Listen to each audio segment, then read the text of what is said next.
Thank you all for coming out this morning.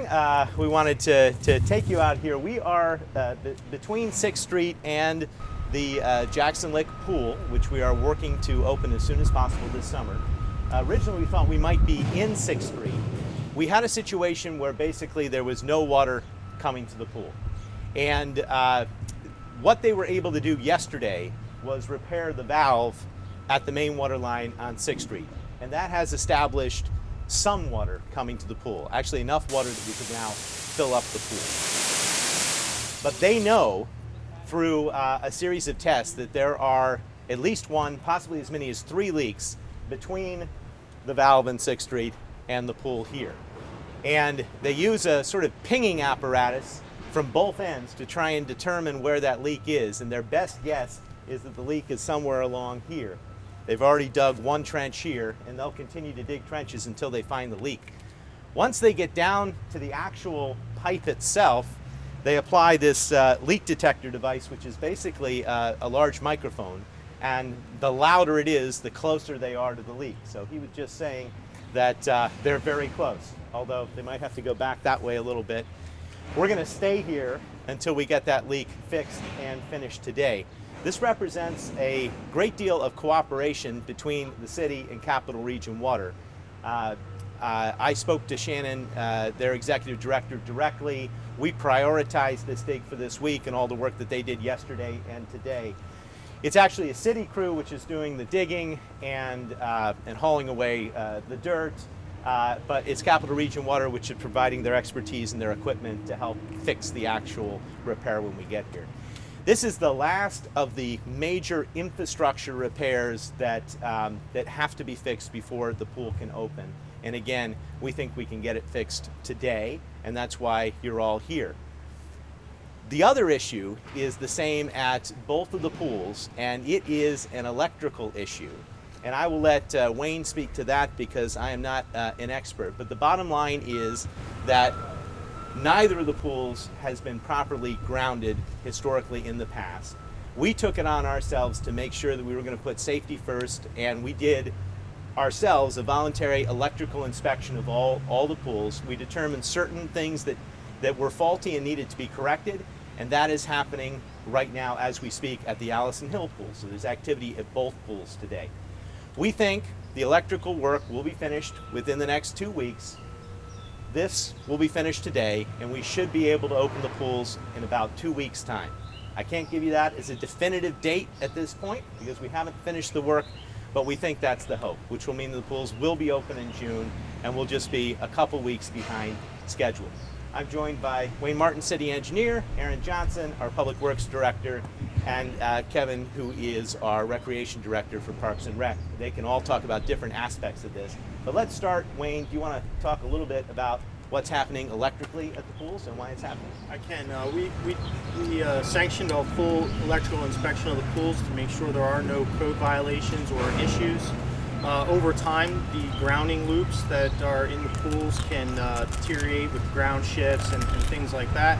So all the metal equipment, if you will, within a certain distance from the edge of the pool, such as the ladders, the lifeguard towers, the handrails on the concrete ladders, all that should be grounded properly. And during the test that was done by GR Spinangle and their code inspectors, and the report they gave us is we had quite a bit of failures around the pools.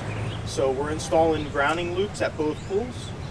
That work will start tomorrow. We had to wait for the PA1 call to make sure because it involves trenching. That work will start tomorrow. It's being done by low bidder Bittner Electric. And all the remaining electrical minor code violations we've already completed using our city electricians. I think the mayor's correct. Our schedule is to be completed within 2 weeks. And that's, a lot of the trenching and stuff's obviously weather dependent. But, if we have days like this, maybe we'll finish before. And Aaron, can you talk a little bit about the coordination that went into to fixing this leak here and some of the other efforts that we've made to get the pools open? Yes, sir. Just to piggyback off what the mayor said as far as CRW, this is how it's supposed to happen. You know, all of us worked together for a long time before we became separate entities. I want to thank Shannon, you know, for allowing our guys and their leadership, allowing the guys to work with us, because we worked together for a long time. And this is the way it should be done, because it's a community effort. You know, this pool's been here for a long time, and it's for the kids. So it's definitely a community effort, and we need to get this pool up and running for our kids. And I just like to say thanks to my guys at Parks and Recreation Maintenance for jumping in there, because you know, we got a lot of grass to cut, so we had to stop cutting grass to get in here to actually make this happen. But again, this is what it's all about, you know, us working together to get things accomplished. And again, I want to thank, you know, Shannon and the mayor to actually putting this together, because again, without that, we wouldn't be able to get this thing going, because we don't have certain equipment. So we actually have to work together, and I really appreciate it.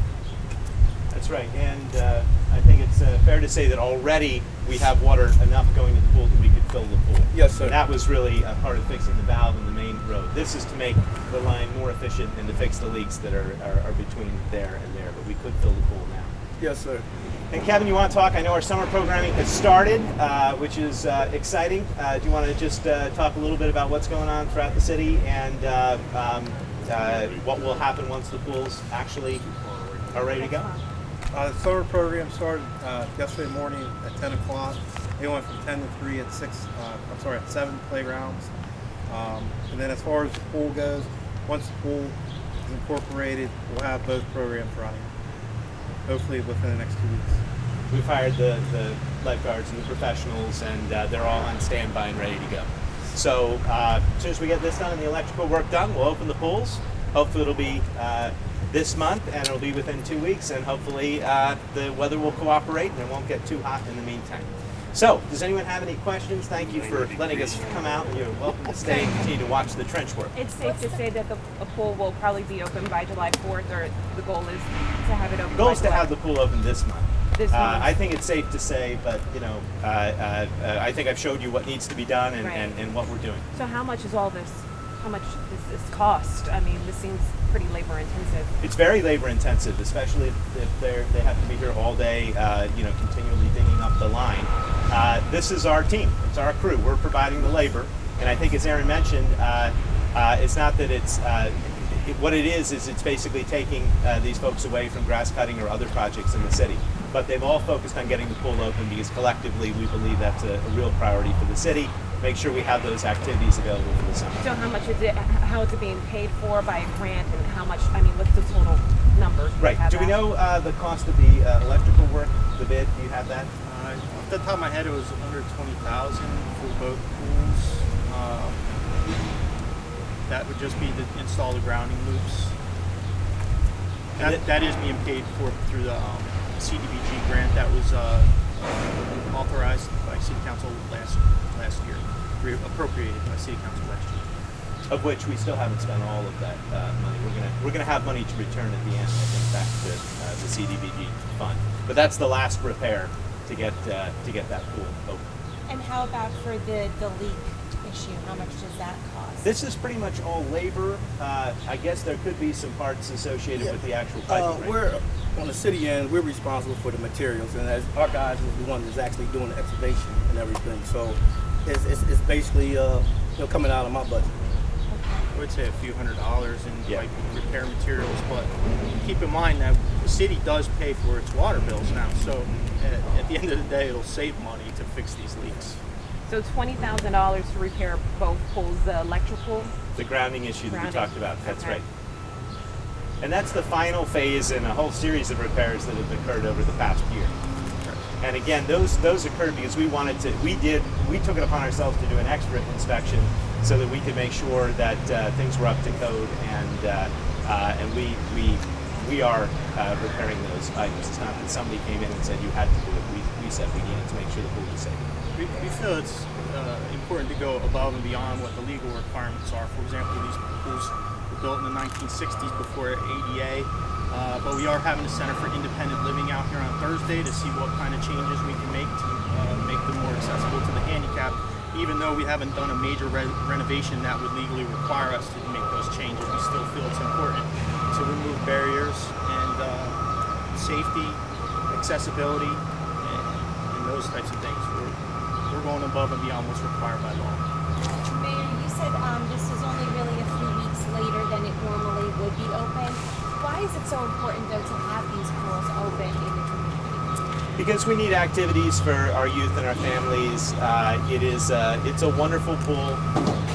It provides recreational opportunities for hundreds of folks. By having both pools open this year, which will happen, and we're very excited about, we can cover essentially the whole city.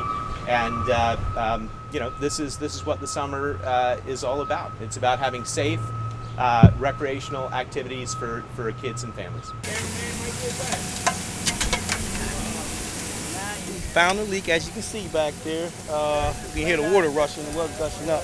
Got our guys down there working, but we did find the leak. And as you can see, we was kind of like our first dig was right here, and then we dug right behind there, and it was just I'm gonna say inches. We was right in the vicinity. But the good thing is that we did find a leak, and now we are, get ready to fix it.